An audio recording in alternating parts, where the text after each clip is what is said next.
Donald Trump squelched an effort to deem him the presumptive Republican nominee. One of his key allies on the Republican National Committee, David Bossie, had pitched a draft resolution that leaked to the press to declare Trump the presumptive nominee following his double-digit victories in both Iowa and New Hampshire. The argument here is that Nikki Haley, Trump's last standing rival, doesn't really have a clear path to the nomination, and that, in recent history at least, no one has gone on to win the Republican nomination for the presidency without winning either Iowa or New Hampshire. Bossie was also stressing that Republicans should concentrate fire on President Biden, who's going to be the real tough battle in the 2024 cycle, rather than wasting money on a bitter primary competition that he thinks is already over at this point. Bossie is from Maryland. He's a key ally of Trump, having previously served as Trump's 2016 deputy campaign manager. But in a surprise move, Trump had shot down this draft resolution on Truth Social. He basically said to the RNC, "Thank you, I'm flattered, but no thank you. Let's let this process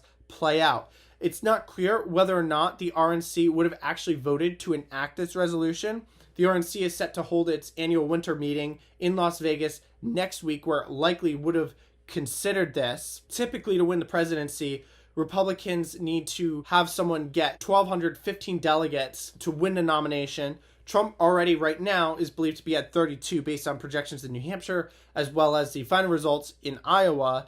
Nikki Haley is standing at 17 based on that preliminary information. Declaring someone the presumptive nominee is pretty unusual for someone who's not technically an incumbent. Of course, Trump is in the unique position and a pretty rare position of having previously served as president, but then having lost and then headed back to try for the presidency one more time. So it's a pretty unique scenario. RNC chairwoman earlier this week, just after Trump's victory in New Hampshire, had come out publicly and said that she considers Trump to be the guy that's going to be the party nominee, and that Nikki Haley doesn't really have a clear path forward in her mind. Now, McDaniel doesn't write resolutions or consider resolutions like this, so her words were just her own analysis at this point, but she is the RNC boss, and this whole thing really, I think, underscores Trump's grip on the Republican Party. 8 years ago, he faced stiff resistance, and there were factions of the RNC that were pretty uneasy about him, but now you just see his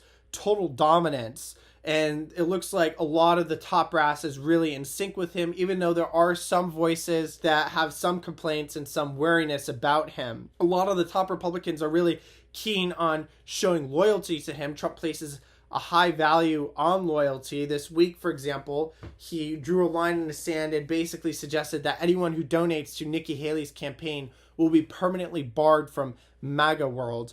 We'll see if he follows through on that. Nikki Haley had touted over $1 million in donations since Trump's threat on Truth Social. But a lot of top Republicans are really trying to cozy up to Trump in anticipation of him getting the party nomination, and they're trying to really push for party unity to put the bitterness and the division behind and really focus on President Biden. Meanwhile, Haley is still carrying on. She's campaigning in her home state of South Carolina. Polls have her down double digits, although the polling, I should say, is fairly sparse there compared to what it was in Iowa and New Hampshire. There's a lot more data in those two states, and South Carolina is, of course, a month away, so Haley is hoping she can pick up some momentum.